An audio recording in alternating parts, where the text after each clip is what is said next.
ವೀರಣ್ಣ ಅವರೇ ಒಂದ್ ಕರೆಕ್ಷನ್. ಸಿದ್ದರಾಮಯ್ಯನವರ ಪತ್ನಿ ಪಡೆದಿರೋದು ಅಕ್ರಮಾನ ಸಕ್ರಮಾನ ಕೋರ್ಟ್ ನಲ್ಲಿ ಆಗ್ತಾ ಇದೆಯಪ್ಪ. ಇದು ಆಗೋಗ್ಲಿ ಲೋಕಾಯುಕ್ತ ಸೊಸೈಟಿ ಚಾರ್ಜ್ ಶೀಟ್ ಸಲ್ಲಿಕೆ ಆಗಲಿಲ್ಲ.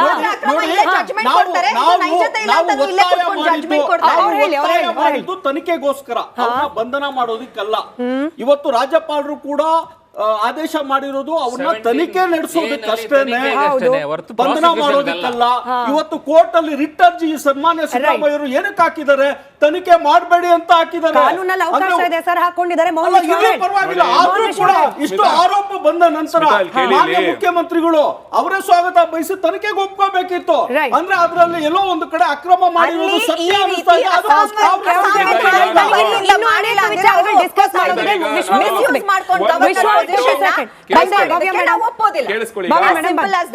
ಒಂದು 2 ಪಾಯಿಂಟ್ ನಾನು ಹೇಳಕ್ ಇಷ್ಟಪಡ್ತೀನಿ. ಭವ್ಯ ಅವ್ರು ಕೇಳಿದ್ರು ಮೊನ್ನೆ ಆರ್ಗ್ಯುಮೆಂಟ್ ನಡಿಬೇಕಾದ್ರೆ ಸಿದ್ದರಾಮಯ್ಯನವ್ರ ಪಾತ್ರ ಏನು ಎಲ್ಲಿತ್ತು ಅಂತ ಯಾರು ಕೇಳಲಿಲ್ಲ ಅಂತ ಹೇಳ್ಬಿಟ್ಟು, ಇವತ್ತು ಆರ್ಗ್ಯುಮೆಂಟ್ ಸದರಿಗೋಗಿದೆ ಏನ್ ಪಾತ್ರ ಇದೆ ಅವರು ಅಂತ ಹೇಳ್ಬಿಟ್ಟು. ಮೇಡಮ್ ಸಿಂಪಲ್ ಆಗಿ 1998 ಅಲ್ಲಿ ಭೂಮಿ ಡಿನೋಟಿಫೈ ಆದಾಗ JH Patel chief minister, Siddaramaiah deputy chief minister, Mysuru in charge minister. 2004 ನಲ್ಲಿ ಆಲ್ರೆಡಿ ಡೆವಲಪ್ ಆಗಿರೋ ಮೂಡಾನ ಕೃಷಿ ಭೂಮಿ ಅಂತ ಹೇಳಿ ಖರೀದಿ ಮಾಡಿದಾಗ ಯಾರು ಸಿದ್ದರಾಮಯ್ಯ ಬಾಮ ಇದ್ದ, ಆಗ Dharam Singh chief minister, Siddaramaiah deputy chief minister, ಅವಾಗ ಮೈಸೂರು ಇನ್ಚಾರ್ಜ್ ಮಿನಿಸ್ಟರ್. 2014 ನಲ್ಲಿ ಯಾವಾಗ ಸಿದ್ದರಾಮಯ್ಯ ಮಾಡಿದ ಅಪ್ಲಿಕೇಶನ್ ಫೈಲ್ ಮಾಡಿದಾಗ ಮಿಸ್ಟರ್ ಸಿದ್ದರಾಮಯ್ಯ ಚೀಫ್ ಮಿನಿಸ್ಟರ್. ಪ್ರತಿಯೊಂದು ಮೂಡ ಫ್ರಾಡ್ ಸೈಕಲ್ ಅಲ್ಲಿ ಇನ್ನು ನಾನು ಕಂಟಿನ್ಯೂ ಮಾಡ್ತೀನಿ. ಕೇಳಿಸ್ಕೊಳ್ಳಿ ಮೇಡಮ್, ನಾನು ಹೇಳ್ತೀನಿ ಅದು ನೀನು ಕೇಳಿಸ್ಕೊಳ್ಳಿ. 2017 ನಲ್ಲಿ ಇದೇ ಮೂಡ 50-50 ನಲ್ಲಿ ರೆಕಮೆಂಡೇಶನ್ ಮಾಡಿ ಫೈನಲ್ ಆರ್ಡರ್ ಮಾಡಿದಾಗ ಸಿಎಂ ಚೀಫ್ ಮಿನಿಸ್ಟರ್ ಯಾರು ಸಿದ್ದರಾಮಯ್ಯ.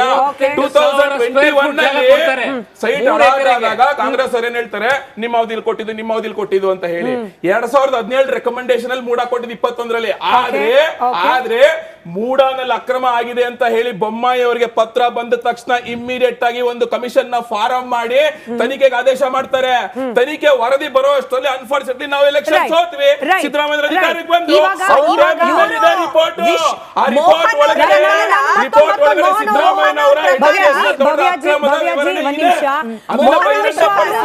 ಇಷ್ಟೊಂದು ಕಾನ್ಫಿಡೆನ್ಸ್ ನಲ್ಲಿ ಆರ್ಗ್ಯೂ ಮಾಡ್ತಿದ್ದಾರೆ. ಅವ್ರಿಗೆ ನಾನು ಹೇಳಕ್ ಇಷ್ಟಪಡ್ತೀನಿ, 2021ರಲ್ಲಿ ಬೊಮ್ಮಾಯಿ ಅವರು ಚೀಫ್ ಮಿನಿಸ್ಟರ್ ಆಗಿದ್ದಾಗ ನಿಮ್ ಪ್ರಕಾರ ಬೊಮ್ಮಾಯಿ ಅವರು ಬೊಂಬೆ ಕೂತಿದ್ರ?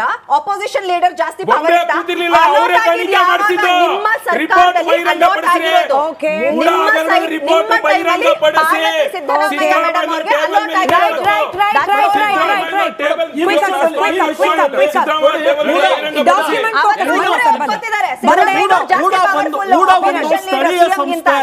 ಅದಕ್ಕೆ ಆದಂತ ಒಂದು ನಿಯಮ ನಿಬಂಧನೆ ಇದೆ. ಆ ನಿಯಮ ನಿಬಂಧನೆಗಳ ಪ್ರಕಾರ ಮೈಸೂರು ನಗರಾಭಿವೃದ್ಧಿ ಪ್ರಾಧಿಕಾರ ನಡೆಯುವಂತದ್ದು.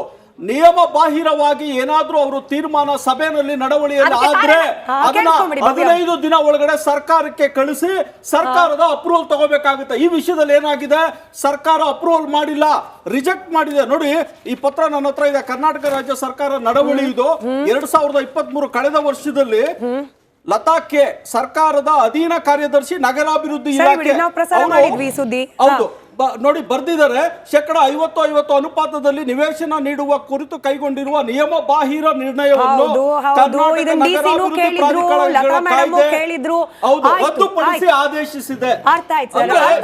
ನೋಡಿ, ಇದೇ ಸರ್ಕಾರದ ಒಂದು ಅಧೀನ ಕಾರ್ಯದರ್ಶಿ ನಗರಾಭಿವೃದ್ಧಿ ಇಲಾಖೆಯ ಅವರೇ ರದ್ದುಪಡಿಸಿ ಕಳಿಸಿದ್ದಾರೆ.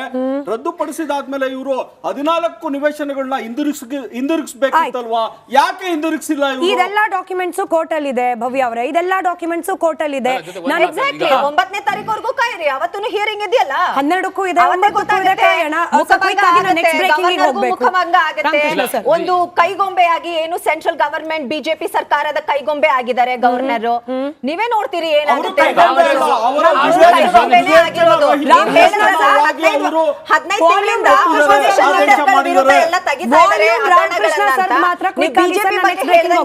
ಕಾಂಗ್ರೆಸ್ ವಕ್ತಾರರು ಏನ್ ಹೇಳ್ತಾ ಇದ್ದಾರೆ, 21ರಲ್ಲಿ 2021 ನಲ್ಲಿ ಇವರು ಲ್ಯಾಂಡ್ ತಗೊಂಡಾಗ ಅಧಿಕಾರದಲ್ಲಿ ಇರಲಿಲ್ಲ, ಅವ್ರು ಮುಖ್ಯಮಂತ್ರಿ ಆಗಿರಲಿಲ್ಲ.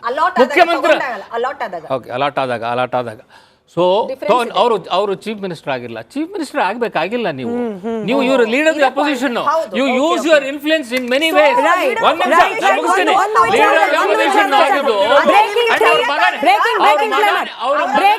ಬ್ರೇಕಿಂಗ್ ಇದು ಕೇಳಿಸ್ಕೊಳ್ಳಿ ಭವ್ಯ ಅವರೇ, ನಿಮಗೆ ಖುಷಿ ಆಗುತ್ತೆ ಕೇಳಿಸ್ಕೊಳ್ಳಿ ಭವ್ಯ ಅವರೇ. ಮೋಹನ್ ವಿಶ್ವ ಅವರೇ, ನೀವು ತುಂಬಾ ಇಂಪಾರ್ಟೆಂಟ್ ಇಂದ ಗಮನಿಸಲೇಬೇಕು. ಕಾಂಗ್ರೆಸ್ನ ತನಿಖಾ ಅಸ್ತ್ರಕ್ಕೆ ಹೆದರು ಬಿಟ್ಟಿದ್ಯಂತೆ ಬಿಜೆಪಿ ಪಾಳೆಯ. ತನಿಖೆ ಅಂದ್ರೆ ಹೋರಾಟ ಮಾಡ್ತಾರಂತೆ ಬಿಜೆಪಿ ಅವರು. ಇಲ್ಲ ತನಿಖೆಯಲ್ಲಾಗಿದೆ, ತಪ್ಪಾಗಿರೋದು ಗೊತ್ತಾಗಿದೆ, ಕ್ರಮ ಕೈಗೊಳ್ತೀವಿ ಅಂದ್ರೆ ಸ್ಟೇ ತರ್ತಾರಂತೆ. ಕೋವಿಡ್ ರಿಪೋರ್ಟ್ ಈಗೇನು ಸರ್ಕಾರದ ಕೈಗೆ ಸೇರಿದೆ, ಇದು ಕೇವಲ ಸ್ಯಾಂಪಲ್.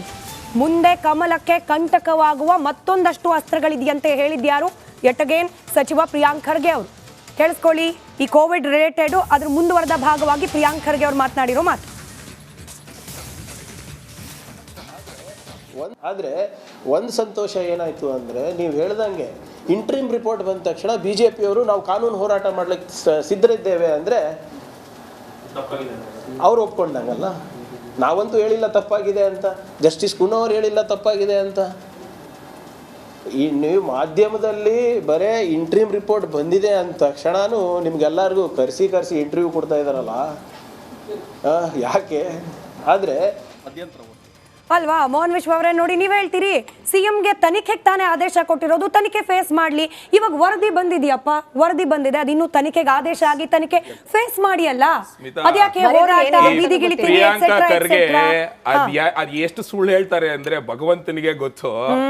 ಫಸ್ಟ್ ಆಫ್ ಆಲ್ ನಮ್ಮ ಎಲ್ಲಾ ನಾಯಕರು, ಪ್ರಹ್ಲಾದ್ ಜೋಶಿ ಅವರಾಗ್ಬೋದು, ಬಸವರಾಜ ಬೊಮ್ಮಾಯಿ ಅವರಾಗ್ಬೋದು, ಸುಧಾಕರ್ ಅವರು ಓಪನ್ ಆಗಿ ರಿಯಾಕ್ಟ್ ಮಾಡಿದ್ರೆ ಮಾಧ್ಯಮಗಳಿಗೆ. ಏನಿದ್ಯೋ ತನಿಖೆ ಆಗ್ಲಿ, ಯಾರು ಎದುರ್ಕೊಳ್ತಾ ಇರೋದು, ಯಾರು ನಿಮ್ಮನ್ನ ತಡಿತಾ ಇರೋದು ಅಂತ ಹೇಳಿ ಇಲ್ಲಿ ಬಂದು ಕುತ್ಕೊಂಡು ಸುಳ್ಳು ಹೇಳ್ತಾರೆ. ಫಸ್ಟ್ ಆಫ್ ಆಲ್ ತರ್ಸ್ಕೊಂಡಿರೋದು ಒಂದ್ ನಿಮಿಷ ಕೇಳಿಸ್ಕೊಳ್ಳಿ, ಮುಗಿಸ್ಬಿಡ್ತೀನಿ. ಬೇಡ ಬೇಡ, ಆಮೇಲೆ ಆಡ್ ಮಾಡ್ಕೊಳ್ಳಿ ನೀವು. ಆಮೇಲೆ ಆಡ್ ಮಾಡ್ಕೊಳ್ಳಿ, ಪರವಾಗಿಲ್ಲ, ಕೇಳಿಸ್ಕೊಳ್ಳಿ. ಈ ಮಾತಿನ ಮುಂದೇನಿತ್ತು ಗೊತ್ತಾ? ಅದ್ಯಾರೋ ಸಿಡಿ ಅಂತ ಅಲ್ಲೆಲ್ಲೋ ಸೈಡ್ ಅಲ್ಲಿ ಹೇಳಿದ್ರು, ಸ್ಟೇ ತಂದ್ರು ಅಂತ. ಜಸ್ಟ್ ಹೇಳ್ತಿದ್ದೀನಿ, ನಾನು ಅದನ್ನ ಚರ್ಚೆಗೆ ಒಳಪಡಿಸ್ಲಿಕ್ಕೆ ಇಷ್ಟ ಇಲ್ಲ. ಸ್ಟೇ ಅನ್ನೋ ಪದ ಬಳಸಿ ಆ ವಿಚಾರಕ್ಕೆ ಕಂಟಿನ್ಯೂ ಮಾಡಿ. ಕಾಂಗ್ರೆಸ್ ಅವ್ರು ನೇರವಾಗಿ ಯಾವತ್ತೂ ರಾಜಕಾರಣ ಮಾಡಲ್ಲ, ಅವ್ರ ಹಣೆ ಬರನೇ ಇಷ್ಟದು. ಸಿಡಿ ವಿಷಯಕ್ಕೆ ಹೇಳೋದಾದ್ರೆ ಇವಾಗ ಮತ್ ನಾನು ಬರ್ಬೇಕು ಅಂತ ಹೇಳಿದ್ರೆ ಅಲ್ಲಿ ಕೆಳಗಡೆ ಒಂದು ಹೆಸರು ಬರ್ತಾ ಇದೆ, ಏನಂತ? ಕಲ್ಲಳ್ಳಿ ದಿನೇಶ್ ಅಂತ. ಆಯ್ತಾ, ನಾನು ಆಗ್ಲಿಂದಾನು ಹೇಳ್ಬೇಕು ಅನ್ಕೊಂಡಿದ್ದೆ ವಿಚಾರ, ನೀವ್ ಹೆಂಗು ಇವಾಗ ಹೇಳಿದ್ರಿ. ಯಾರೀ ಕಲ್ಲಳ್ಳಿ ದಿನೇಶ್? ರಮೇಶ್ ಜಾರಕಿಹೊಳಿ ಅವರ ಒಂದು ಸಿಡಿ ಪ್ರಕರಣದಲ್ಲಿ ಕಂಪ್ಲೇಂಟ್ ಕೊಟ್ಟು ಫಸ್ಟ್ ಮುಂದೆ ಬಂದಿದ್ ಕಲ್ಲಳ್ಳಿ ದಿನೇಶ್. ಯಾರು? ಕನಕ್ಪುರದವರು. ನೆಕ್ಸ್ಟ್ KN ರಾಜಣ್ಣ ಅವರ ವಿಚಾರದಲ್ಲಿ ಅಪೆಕ್ಸ್ ಬ್ಯಾಂಕ್ ನಲ್ಲಿ 3,000 ಕೋಟಿ ಹಗರಣ ಆಗಿದೆ ಅಂತ ಹೇಳಿ ಕಂಪ್ಲೇಂಟ್ ಕೊಟ್ಟರು ಲೋಕಾಯುಕ್ತಾಗ. ಯಾರು? ಕಲ್ಲಳ್ಳಿ ದಿನೇಶ್. ಆಯ್ತಾ, ಈಗ ಪ್ರಿಯಾಂಕಾ ಖರ್ಗೆ, ಮಲ್ಲಿಕಾರ್ಜುನ್ ಖರ್ಗೆ ಅವರ ಫ್ಯಾಮಿಲಿ ಟ್ರಸ್ಟ್ ವಿಚಾರದಲ್ಲಿ 5 ಎಕರೆ ದಲಿತರಿಗೆ ಸೇರ್ಬೇಕಾಗಿರೋ ಭೂಮಿನ ಪ್ರೈವೇಟ್ ಟ್ರಸ್ಟ್ ಅವ್ರು ನುಂಗ್ ನೀರು ಕುಡಿದಿದ್ದಾರೆ ಅಂತ ಹೇಳಿ ಫಸ್ಟ್ ಕಂಪ್ಲೇಂಟ್ ಕೊಟ್ಟಿದ್ಯಾರು? ಕಲ್ಲಳ್ಳಿ ದಿನೇಶ್. ಕಲ್ಲಳ್ಳಿ ದಿನೇಶ್ ಕನಕ್ಪುರದವರು. ಯಾರ ಕಡೆ ಅವರು? ಇವರು is the close aid of mister DK Shivakumar. ಯಾಕಂದ್ರೆ ಮ್ಯೂಸಿಕಲ್ ಚೇರ್ ಆಡ್ತಾ ಇದ್ದಾರೆ. ಸಿದ್ದರಾಮಯ್ಯ ಅವ್ರು ಕೆಳಗಿಳಿದ ತಕ್ಷಣ ನಾನ್ ಸಿಎಂ ಆಗ್ಬೇಕು ಅಂತ DK ಒಂದ್ ಕಡೆ, ನಾನ್ ಸಿಎಂ ಆಗ್ಬೇಕು ಅಂತ ದೇಶಪಾಂಡೆ ಒಂದ್ ಕಡೆ, ನಾನ್ ಸಿಎಂ ಆಗ್ಬೇಕು ಅಂತ ಪರಮೇಶ್ವರ್ ಒಂದ್ ಕಡೆ, ನಾನ್ ಸಿಎಂ ಆಗ್ಬೇಕು ಅಂತ ಇನ್ನೊಂದ್ ಕಡೆ. Who is this Kallahalli Dinesh? ಅರ್ಥ ಮಾಡ್ಕೊಳ್ಳಿ, ಕನೆಕ್ಟ್ ಡಾಟ್ ಮಾಡ್ಕೊಳ್ಳಿ. ಇದು ನಾವಲ್ಲ, ಅರ್ಥ ಆಯ್ತಲ್ಲ? ಇವಾಗ ಪ್ರಿಯಾಂಕಾ ಖರ್ಗೆ ಅವರು ಏನು ಉತ್ತರ ಕೊಡ್ಬೇಕು ಅಂತ ಹೇಳಿದ್ರೆ, ಪ್ರಿಯಾಂಕಾ ಖರ್ಗೆ ಅವರೇ ಉತ್ತರ ಕೊಡ್ಬೇಕು. ಮೊದಲನೇ ಭವ್ಯಾಜಿ